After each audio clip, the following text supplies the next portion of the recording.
안녕하십니까. 법학 일반 문제를 정리하고 있습니다. 자, 이번 강에서는 39번 문제죠. 보겠습니다. 자, 법의 체계에 대한 설명인데요. 타당하지 않은 것은 하고 물어봅니다. 1번. 민법은 사법이고 실체법이다. 이렇게 나와 있죠. 그래서 보통들 우리 민법이다. 민법은 우리 개인 간의 생활관계를 규율하기 때문에 공법, 사법으로 구별할 때는 사법이 될 겁니다. 또 일반적으로 권리 내용 등을 규정하고 있기 때문에 민법은 우리가 실체법이다 이렇게 보는 거죠. 그래서 실체법입니다. 대신 그 권리 실현하기 위한 절차를 정하는 민사소송법은 절차법이라고 하죠. 민법은 실체법입니다. 맞고요. 2번 민사소송법이죠. 여러분들 민법의 그 권리 실정은 민사소송법입니다. 소송법은 말 그대로 소송 자체가 우리 국가기관인 법원에 제기하는 것이죠. 그래서 우리 민사소송법은 공법의 영역을 띠는 것이고 절차법이다 이렇게 보는 거죠. 그래서 공법이면서 절차법입니다. 자, 그래서 2번은 잘못됐어요. 자, 3번 형법은 공법이고 실체법이죠. 형사소송법은 공법이고 절차법입니다. 또 노동법은 일반적 사회법이라고 보통 불리는 노동법, 경제법 이런 것은 우리 사법령의 공법적 가미가 돼 있는 중간법 형태인 사회법이다 라고 하는 것이고요. 노동경제는 실체법 맞습니다. 그걸 틀린 건 여러분 2번이 틀렸고요. 자, 40번입니다. 강행법계 소가지 아니한 것 이렇게 나와 있죠. 이 부분 여러분들 과거에 기출 때도 문제이긴 합니다만은 보통에 우리가 임의법규로 평가되는 것이 민법이나 상법을 의미하는데 상법, 민법이라 하더라도 법 규정 내용 속에는 강행 규정 성질을 갖는 것도 있어요. 그래서 일률적으로 임의 규정이다라고 말하기는 어려운 점은 있다. 통설적으로 이야기할 때는 보통 민법, 상법 이것은 임의법규다라는 표현을 쓰기는 합니다. 좀 더 정확한 표현은 아니다고 이해하시면 되겠어요. 자, 대신 형법, 형사소송법, 민사소송법 주로 이제 우리 공법적 영역에 해당되는 것들은 주로 이제 강행법규로 보통 분류가 되고 있어요. 정답은 2번으로 하시면 될 것 같고요. 자, 41번입니다. 강행법규, 임의법규 설명 중 옳지 않은 것. 자, 법령 중 선량한 풍속과 관계가 있는 것. 그건 우리 강행규정이죠. 선량한 풍속과 관련이 없다는 것은 우리가 보통 임의규정 성질을 갖고 있다 생각하시면 돼요. 1번은 맞았고. 2번. 자, 임의법규라는 것은 당사자가 그 적용을 배제할 수 있는 규정, 그래서 임의법규라고 하는 것이죠. 맞고요. 또 공법은 대부분 강행규정으로 이루어져 있다. 맞아요. 대신 공법이 모두가 강행규정을 보기는 어렵지만 대부분은 강행규정으로 이루어져 있고 사법체계는 임의규정이 이루어진 게 보통이죠. 대신 모든 규정이 또 임의규정이다 그렇게 볼 수는 없어요. 그래서 대부분 강행규정 맞습니다. 또 4번은 민법의 계약에 관한 규정은 이행을 강제하기 위하여 대부분 강행법규, 자, 어떤 민법, 상법은 아무래도 우리 사적 관계를 규율하다 보니까 대부분이 임의법규로 되는 게 맞아요. 강행규정은 틀렸죠. 물론 강행규정 성질을 갖는 것도 있어요. 하지만 임의규정 성질이 좀 강한 건 사실이죠. 자, 4번은 틀렸어요. 대부분 강행법규가 아니고 임의법규다. 자, 42번입니다. 민법 105조인데 밑줄친 법이 뜻하는 말하고 나와있죠. 법률 행위 당사자가 법령 중에 선량한 풍속, 기타 사회질서에 관계없는 규정. 자, 관계없는 규정이죠. 관계없는 규정은 임의규정. 선량한 풍속, 기타 사회질서와 관련이 있다면 보통 강행규정 이렇게 이해하시면 되겠어요. 자, 그래서 그때 다른 의사 표시하면 의사 이해한다. 바로 임의규정을 표현하는 말입니다. 그래서 42번은 1번을 뜻하시면 되겠고요. 자, 43번입니다. 일반법, 특별법 관계인데 옳지 않은 것 하고 나와있죠. 자, 1번입니다.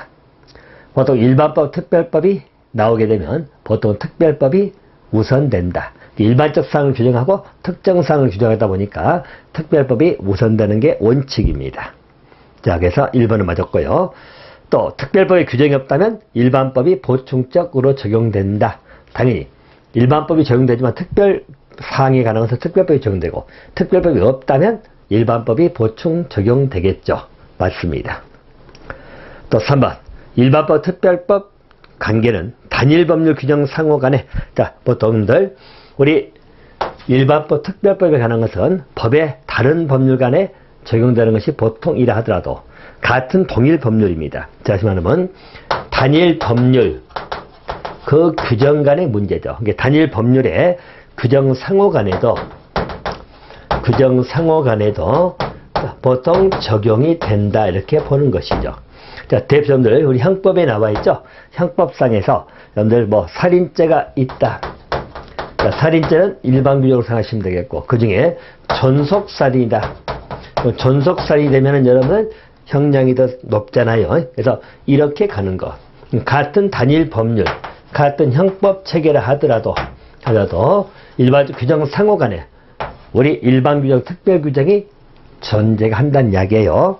그래서 적용이 된다고 보는 겁니다. 근데 단일 법률 규정 상호 간에는 적용되지 않는다. 이건 틀렸다는 이야기죠. 3번은 잘못됐고요. 또 4번은 지방자치법하고 서울특별시 행정특례에 관한 법률, 일반법, 특별법 관계라고 보는 것이죠.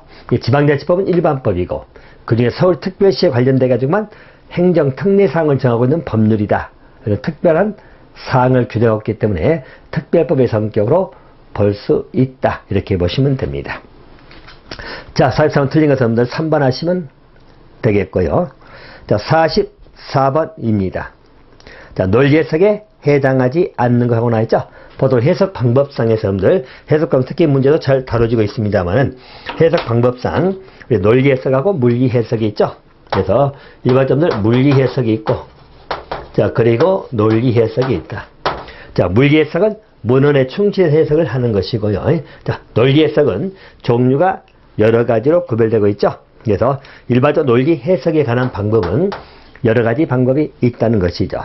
자, 대점들 우리가 축소하든지 또 확장 해석을 하든지 이런 거. 자, 또는 여러분들 뭐 반대 해석도 있고, 그죠? 또 물론 해석도 있고, 또 유추 해석도 있고, 그죠? 또 우리 뭐 보정 해석도 있고 등등입니다. 자, 이런 게 이제 기본점들 논리 해석의 하나의 방법으로 보시면 될 것 같습니다. 자, 그러면 물리 해석은 논리 해석이 아니지요. 정답은 1번이고요. 45번도 문구가 가지는 일반적인 뜻을 밝힌다. 이것은 물리 해석에 관한 내용입니다. 정답은 1번. 보통 우리 물리 해석은 문헌에 충실하기 때문에 보통 우리가 제1단계적인 해석이다. 자, 1단계적 해석 방법이 여러분들 물리 해석이다. 그렇게 보시면 될 것 같습니다. 자, 46번 문제입니다. 자, 또 해석할 때 유권 해석과 무권 해석이 있죠. 그래서 보통 무권 해석이라는 것은 권한이 없는, 다시 말하면 보통 우리 학리 해석이라는 것이 있죠. 그래서 보통 우리 학리 해석, 학자들에서 나온 해석이 보통 무권 해석이라고 생각하시며, 자, 유권 해석은 권한을 가진 기관, 보통 입법 해석, 행정 해석, 사법 해석, 이 세 가지로 구별될 수 있는 것이고요. 가장 궁극적, 최종적 해석은 법원에서 하는 사법 해석이다. 이렇게 보셔도 되겠죠. 자, 46번 해석, 최종적인 유권 해석 기관은 법원. 2번이 답이고요. 자, 47번입니다. 다음 법에서 언급하고 있는 법 해석은 무엇이냐? 라고 물어봤죠. 자, 다른 법규 제정 형식을 취한다. 법규 제정 형식이다. 벌써 입법의 의미를 기억하셔야 될 것이고, 가장 구성력이 강한 절대적 해석이다. 그죠? 가장 구성력이 강한 절대적 해석이다. 보통 우리가 유권 해석을 구별할 때, 여러분들, 우리 입법 해석이 있고, 자, 그리고 행정 해석, 자, 그리고 법원사는 사법 해석이라는 이야기죠. 자, 입법 해석 여러분, 유권 해석 중에는 우리 법으로 규정을 해버리기 때문에 입법 해석은 가장 구속력이 강한 절대적 해석이다. 구속력이 가장 강하다. 이렇게 보시면 되겠고, 자, 사법 해석은 가장 최종적인 유권 해석이다. 이렇게 보시면 사법 해석으로 보시면 되겠습니다. 자, 그래서 47번은 거기 사례가 나와있죠? 우리 입법 해석의 대표 사례입니다. 민법 98조에 나오는 물건이라고 하면 유체물, 전기, 기타 관련한 자연력을 말한다. 물건에 관한 해석을 법으로 정해놨다는 이야기죠. 이것도 입법 해석입니다. 47번은 4번 하시면 되겠고요. 48번입니다. 채권의 소멸시효는 10년이지요. 자, 거기에 가장 밀접한 법원은 하고 물어봅니다. 자, 소멸시효제도 가장 특징이 뭐죠? 우리 법원 중에 권리 위에서 잠자는 자는 법에서 보호하지 않겠다라고 하는 법원이 있죠. 바로 그 시각이 반영된 제도가 소멸시효이지요. 자, 4번을 답하시면 되겠습니다. 자, 49번은 확장해석은 어디서 가냐? 보통 여러분들 확장해석 이런 건 전부 다 우리 논리해석의 하나의 방법이죠. 그래서 논리해석의 방법에 들어간다 라고 봐주시면 될 것 같고요. 자, 50번입니다. 유추해석에 관한 내용으로서 옳지 않은 것하고 물어봤죠. 자, 1번. 유추해석은 논리해석의 하나이다. 그죠? 유추해석은 여기 논리해석의 하나로 분류가 돼 있죠. 맞고요. 2번. 어떤 사항에 대해서 직접적 명문 규정이 없는 경우에 이와 유사한 사항에 대하여 규정한 법 규정을 적용하여 같은 법적 효과를 인정하는 것을 말한다. 그죠? 그래서 특별한 규정이 없다 하더라도 유사 규정을 적용해서 같은 효과를 인정한다. 유추한다는 이야기죠. 맞고요. 대신 형법 규정은, 형법은 우리 명확성, 재형법정주의 가지고 명확성의 원칙이 지배하기 때문에 유추해석은 금지되는 게 원칙입니다. 자, 그래서 맞고요. 자, 준용도 유추와 동일한 법해석 기술이다. 여러분들 보통 비교점에서 유추란 말은 법을 해석할 때 적용되는 해석 방법이다. 이게 법 해석의 하나의 방법 또는 해석 기술이다. 이렇게 보는 것이고요. 자, 준용은 우리가 적용되는 파트에 준용된다 라고 하는 것은 입법 기술적인 측면이죠. 그래서 여기는 하나의 입법 기술상의 방법이다. 법을 제정할 때 쓰는 방법이다 라는 의미이지요. 그래서 유추하고 준용은 다릅니다. 유추는 해석 기법, 준용은 입법 기법 이렇게 보시면 됩니다. 자, 그래서 4번이 잘못된 게 준용도 법 해석 기술이다. 해석 기술이 아니고 입법 기술이다 이렇게 보시면 되겠죠. 자, 4번 틀렸고요. 자, 51번입니다. 자, 사회법에 속하는 것을 하고 물어봤죠. 보통 우리 사회법이라고 하는 것은 이렇게 이해하시면 됩니다. 자, 보통 우리가 사법 영역이죠. 사법 영역에 공법적인 요소가 가미된 형태입니다. 이것을 보통 우리가 공사법의 중간법이라고 불러지는 것이고, 이런 중간법 형태를 보통 우리가 사법이다, 사회법이다 이런 표현을 쓰기도 합니다. 그래서 이런 사회법은 현대적 의미에서 등장하는 법이라고 보시면 됩니다. 자, 이 말은 뭐냐면 일반적으로 사법 영역이라 하는 것은 이렇게 이해하시면 돼요. 자, 예를 들어서 우리 갑하고 을이다. 자, 갑하고 을이 일종의 고용계약을 체결한다는 이야기죠. 고용계약입니다.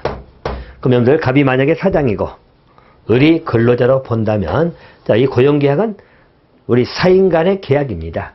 사인 간의 계약이죠. 우리가 사인 간의 계약으로만 본다면 뭐 알아서 하면 되죠. 임의성이 지배되기 때문에. 곧 이 말은 뭐냐면, 예를 들어서 봉급을 한 달에 뭐 예를 들어서 1,000원만 주겠다 해도 을이 오케이 하면 계약은 성립되는 것이고, 예를 들어서요, 또 예를 들어서 갑이 봉급을 한 달에 10억 준다고 해도 을이 싫다면 성립하지 않는 게 이 계약이잖아요.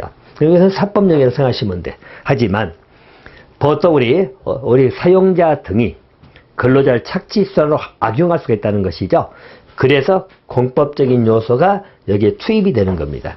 자, 투입이 된다는 말의 의미는 최소한 우리 근로기준법 등에 따르면 뭐 근로시간을 하루에 8시간을 초과해서는 아니 된다. 또 최저임금은 어느 정도까지 보장해라 등등의 요소가 들어가게 되는 것이죠. 이렇게 사법 영역에 공법적인 요소가 가미된 형태를 보통 우리가 중간법 또는 사회법이라고 불려지는 것이고, 이런 노동법 영역이라든가 또 경제법이 또 마찬가지예요. 경제도 연달피 우리 기업들이 자기가 돈을 즉 벌기 위해서, 또 수익을 창출하기 위해서 뭐 독점도 하든 뭐 독과점을 하든 단합을 하든 이것은 기업들 간의 사적인 관계라는 이야기죠. 근데 그걸로 인해서 국민들이 피해를 보기 때문에 국가가 개입하는 것이죠. 그래서 독과점을 하지 말아라, 담합을 금지시킨다든가, 바로 이게 경제법의 기본 영역이다 이렇게 보시면 돼요. 또 사회보장법도 마찬가지죠. 이것도 우리가 사회법에 들어간다고 생각하시면 됩니다. 자, 그럼 이제 거기 사회법에 속하는 것은 우리 국민기초생활보장법도 마찬가지고요, 국민건강보험도 마찬가지고, 또 산업재해든 국민건강보호법 등등이 전부 다 중간법 형태의 사회법으로 보시면 되겠습니다. 정답은 4번 하시면 되겠고요. 자, 52번은 뭐 제3회 사회법이겠죠? 2번을 답하시면 되겠습니다. 자, 53번입니다. 자, 입증으로 확정되지 못한 사실을 우선 있는 사실 그대로 확정하여 법률 효과를 발생시키는 것. 다시 말하면 입증의 번거로움을 피하기 위하여 사실 확정의 한 방법 나와 있죠? 입증의 번거로움을 피하기 위하여 사실 확정하는 방법으로서 추정이라는 것이 있다는 것이죠. 그래서 이는 하나의 추정에 대한 기본 개념이다 라고 보시면 되겠고요. 또 54번은 실종 선고하게 되면 자, 우리 기간이 만료된 때 사망한 걸로 본다 이렇게 나와 있죠. 보통 우리 의제 규정 또는 간주 규정 그렇게 보시면 됩니다. 그래서 보통 여러분들 우리가 추정이다 자, 또는 우리 간주는 뭐 의제라는 표현을 쓰기도 하고 그래요. 일단 이 두 개의 차이점은 이거죠. 물론 이제 법문상 표현 따지면 우리 법에서 추정은 추정한다 보통 이렇게 표현되어 있죠. 여기 보통 법의 형태를 보면 여기는 무엇으로 추정한다. 그죠? 그래서 만약에 동시, 즉 위난사고 발생할 때 뭐 동시 사망으로 추정한다 뭐 이런 식으로 나온다든가 추정한다를 보는 것이죠. 근데 간주는 우리 법의 규정을 보면 주로 무엇으로 본다 이렇게 표현됐다고 생각하시면 됩니다. 자, 그리고 추정과 간주의 가장 기본적인 차이점은 이거죠. 자, 추정이라는 것은 확실히 입증되기 전에 사실 확정의 문제이기 때문에 만약에 추정은 우리가 반증을 제시한다. 자, 반증이 제시되면 바로 뭐죠? 번복이 가능한 것. 그죠? 번복 가능하다는 이야기죠. 이것도 추정의 기본적인 효력입니다. 근데 간주는 법에서 본다고 정해놨다는 이야기죠. 그래서 이거는 반증 자체를 허용한다, 허용하지 않는다. 허용하지 않는 게 보통 간주 이렇게 보시면 됩니다. 자, 그래서 53번은 1번이고 54번은 2번 이렇게 하시면 됩니다. 자, 55번입니다. 사실 의제에 관한 설명이 틀린 거. 1번. 법률 규정에서 사실을 인정하는 걸 의미한다 맞고요. 또 법문에서는 간주한다, 본다 이렇게 보시면 보통 하나의 간주 표현이고 또 반증을 통해서 사실 의제를 번복할 수 없다. 자, 그죠? 일반적으로 사실 의제이기 때문에 의제 보통 우리 간주를 물어보는 문제이지요. 자, 그러면 이 간주 의제는 반증을 통해서 말도 번복할 수 없다. 반증 자체를 허용하지 않는 것이라고 보시면 됩니다. 자, 4번. 재형법정 취하는 형법은 사실 의제에 관련된 규정을 두고 있지 아니한다. 자, 형법에도 여러분, 형법에도 의제 규정이 있습니다. 특히 재물에 관련돼 가지고 보통 관리할 수 있는 동력을 재물로 간주한다 이런 표현이 나오거든요. 그래서 형법에도 간주 또는 의제 규정은 있다 이렇게 보시면 되겠죠. 자, 4번이 잘못됐습니다. 57번입니다. 자, 법규를 적용 즉 하기 전에 사실 확정의 방법이 아닌 것. 자, 사실 확정의 방법은 여기 세 가지 적어드렸죠. 입증, 그리고 추정, 그리고 간주입니다. 사실의 기본적인 확정으로 보시면 될 것입니다. 자, 그럼 이제 사실 발견은 아니죠. 1번이 답이고요. 자, 58번입니다. 자, 법은 공포를 하거든요. 그러면 공포하고 일정한 주지 기간, 일정한 국민들이 알 수 있는 기간, 이걸 경과하면 효력이 발생한다. 그래서 보통 법률 같으면 20일 경과 이렇게 나오죠. 그러면 경과 효력 발생하는데 그런 취지와 가장 가까운 것은 하고 물어봤죠. 이 말은 법률 효력에 관련된 문제이죠. 보통 우리 법이라는 것 자체는 법은 제정이 되고 자, 그리고 효력 발생하려면 보통 공포를 합니다. 공포하고 일정 기간이 지나면 또 우리 법률 같으면 20일이다 하라고 할 때 이 기간이 지나면 그때부터 효력을 발생한다. 보통 우리 법의 효력이 즉 우리 법의 효력이 이때 발생하는 말의 의미는 자, 이때부터 장래효라는 이야기죠. 다시 말해서 이 법의 효력이 일정 사건 거슬려서 가는 것을 소급이라는 말을 쓰죠. 자, 소급해서 적용하는 것은 여러분 아니 되겠죠. 소급 적용이 돼버리면 이 시점에서 어떤 행위를 했지만 이때 당시에는 불법이 아니란 이야기야.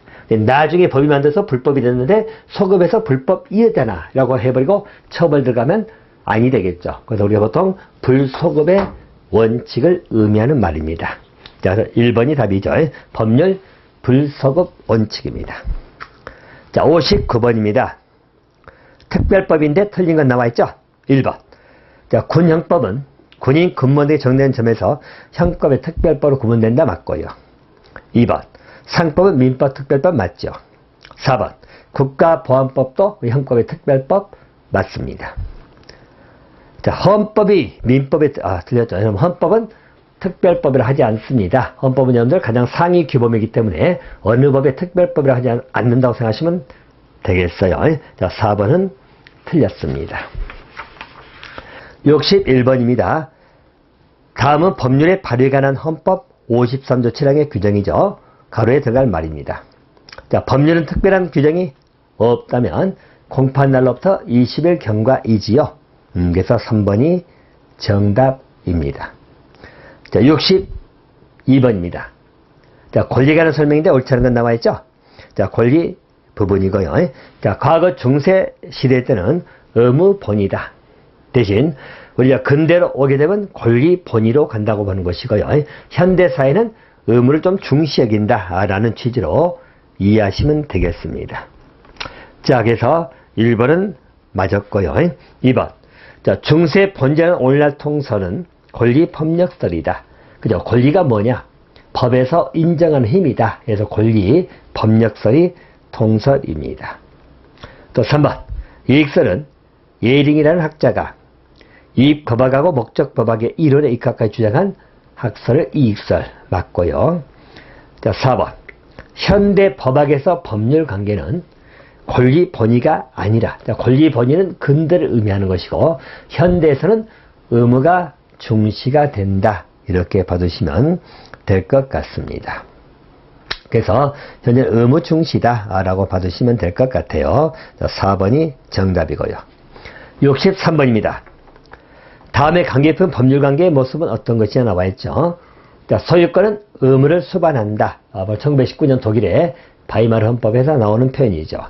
또 재산권 행사는 공공복리에 적합하도록 해야 된다 라고 나오는 것이죠. 자, 이 표현의 의미 자체는 여러분보세요. 우리 과거 우리 중세 시절만 보더라도 그때는 뭐 시민의 권리란 것이 없잖아요. 그래서 과거에는 의무본이다 라고 보시면 돼요. 자, 근데 이게 이제부터 우리가 근대로 넘어오면서 우리 근대식으로 오면서 권리본이다. 이 권리본이란 말의 의미는 자, 그전에 없던 자기만의 소유권 개념이 등장하는 것이죠. 소유권 개념이 등장하는 것은 바로 내 것은 그 누구도 건들지 말아라. 소유권의 절대 불가침 사고들. 이것도 권리본이 사고입니다. 그래서 소유권은 침해할 수 없다. 불가침의 사고들. 자, 그래서 이때 나오는 것이 재산이라는 권리도 등장하게 되는 것입니다. 재산권이라는 것은 내 것은 너 건들지 말아라 라고 하는 시각이 권리본이죠. 대신 자, 현대로 오게 되면 이게 의무가 중시된다는 말 쓰고 있죠. 의무 본인은 아니지만 의무가 중시된다. 이 말의 의미는 자, 우리 전통적 시각은 재산권은 다 내 거니까 건들지 말라는 시각이 근대적 시각이라면 현대 오게 되면 재산권 행사는 내 것이라 하더라도 내 마음대로 하는 건 아니다. 공공복리에 적합해야 된다. 바로 공공복리 적합성이라는 사회적 의무분이 중시가 된다고 생각하시면 됩니다. 그래서 내가 내 돈 갖고 내 물건 산다, 내 땅 산다 해서 내 마음대로 하는 게 아니라 우리 공공복리에 적합하게 재산권 행사해야 된다. 이것도 의무중시의 현대적 시각입니다. 자, 63번은 3번 의무중시 법률관계예요. 자, 64번은 권리 의무에 관한 설명이 틀린 것. 자, 1번. 일정 물건을 직접 배타적으로 지배하여 재산적 이익을 향수한다. 보통 물권이지요. 2번. 자, 권리는 일정한 이익을 법적인 힘 또는 자격이라고 정의되므로 일정한 이익을 누릴 수 있도록 법의 보호가 받는 지위 바로 권리이다 맞고요. 또 공법관계에서 발생하는 권리는 공권, 사법관계에서 발생하는 권리는 사권으로 불리기도 합니다. 맞고요. 자, 4번. 의무는 권리를 수반하는 것이므로 의무 없이는 권리가 없고 권리 없이는 의무가 없다. 틀렸죠? 일반적으로 권리만을 규정하는 것도 있고, 우리 취소권, 해제권 이런 것들이죠. 의무만 있는 것도 있다는 이야기죠. 법인의 등기 의무라든가 또 모든 차량의 우측 통행 의무 있잖아요. 이런 전부 다 의무만이 있는 것도 있다.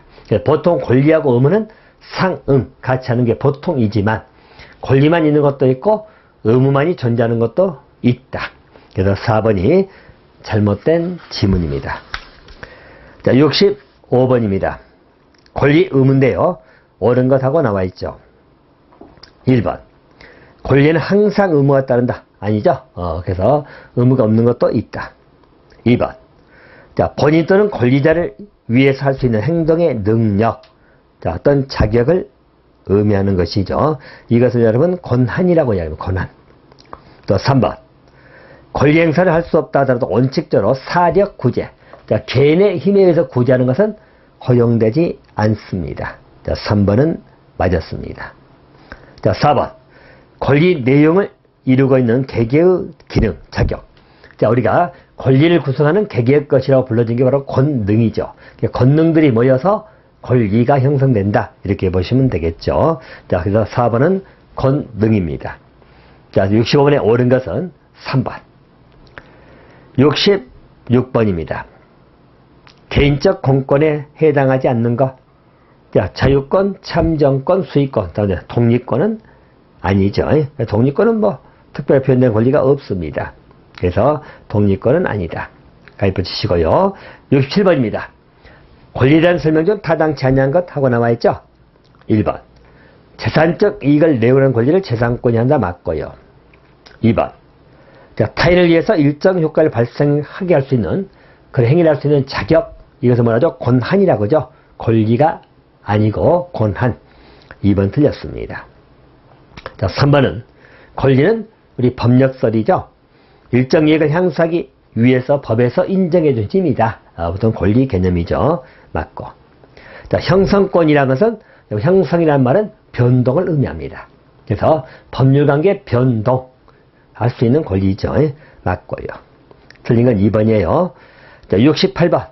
권리 발생 효과 소멸을 무엇이라 하는 것이냐? 에 관련된 문제이지요. 자, 이제 구조적인 문제 요소 여러분. 우리가 기본적으로 법률 사실, 그리고 법률 요건 충족, 그리고 법률 효과 발생이지요. 우리 구조적인 문제이죠. 우리 법률 사실들이 법률 요건을 만드는 것이고, 요건이 충족이 되면 뭐죠? 효과가 나오는 것이죠. 법률 효과입니다. 이게 기본적 법의 관계이지요. 우리 법률 요건을 우리가 법률 행위로 보신다면, 예를 들어서 여러분, 자, 우리가 사실은 청약이나 승낙이다. 뭐 청약이나 승낙이라는 의사표시가 있는 것이죠. 이게 모여서 계약이 이루어지는 것이고, 계약이 이루어지면 거기에 효과로서 권리나 의무 등이 발생, 변경, 소멸할 수 있다는 이야기 있죠. 그래서 이런 것을 법률 효과다라고 보는 것이죠. 그래서 68번에는 1번이 정답이 되겠습니다. 자, 이번 강은 68번까지 진행을 하도록 하겠습니다.